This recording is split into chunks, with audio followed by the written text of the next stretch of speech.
Hi everyone, welcome back to another episode of Move with Ivan.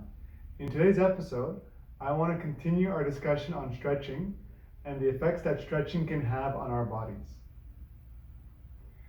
I'm not here to say that stretching is good or bad. I'm just here today to give you guys more information and give you guys some guidance and direction so that next time you guys go stretching, that you consider what you're actually doing and why you're doing it.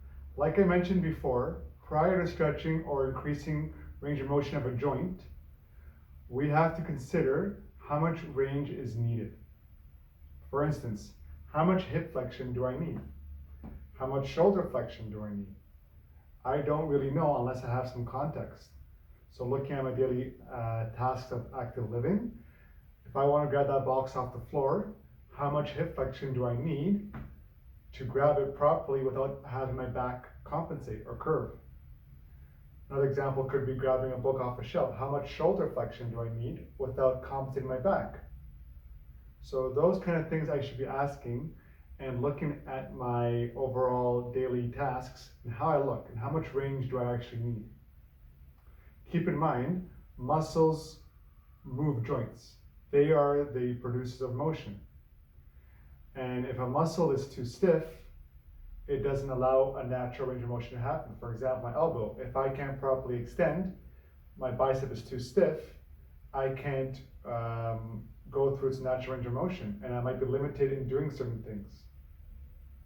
So muscles cross two joints or multiple joints, and we have to consider that when we're looking at range of motion of a joint, because our muscles will play the role of controlling that. It's the example of the hamstring group.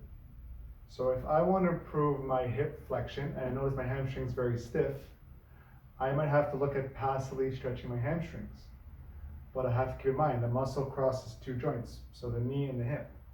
And if I want to passively stretch the muscle, I have to make sure that my ankle, the joint below, and the joint above my back is stable and not moving when I'm stretching my hamstring. Otherwise, I'm not really stretching my hamstring. I could be looking at other things that I'm stretching, passive tissues, for example, ligaments and discs in my back. Not so good long term. Okay, so if I truly want to get my hamstring stretched out because I have limited hip flexion, and I feel this part of the muscle blocking hip flexion, I might have to focus on passively stretching that. Then I have to integrate that into an active stretch and then active movement, because only doing passively will only get me so far.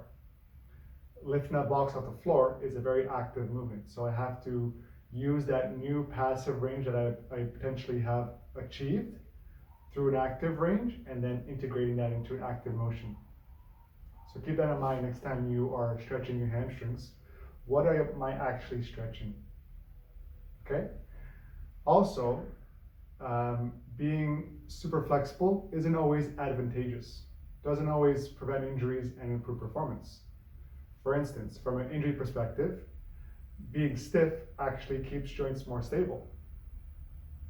From a performance perspective, stiffness actually produces power.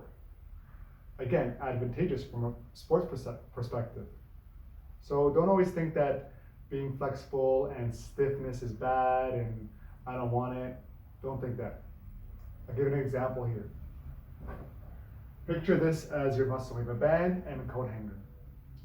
So if our hamstrings are super flexible, we have no control, no stiffness. We can't produce any power, nothing. Not so good, not so ideal. Then we have a coat hanger, right? Muscle of the hamstring is very stiff, a lot of control, but no flexibility, too rigid.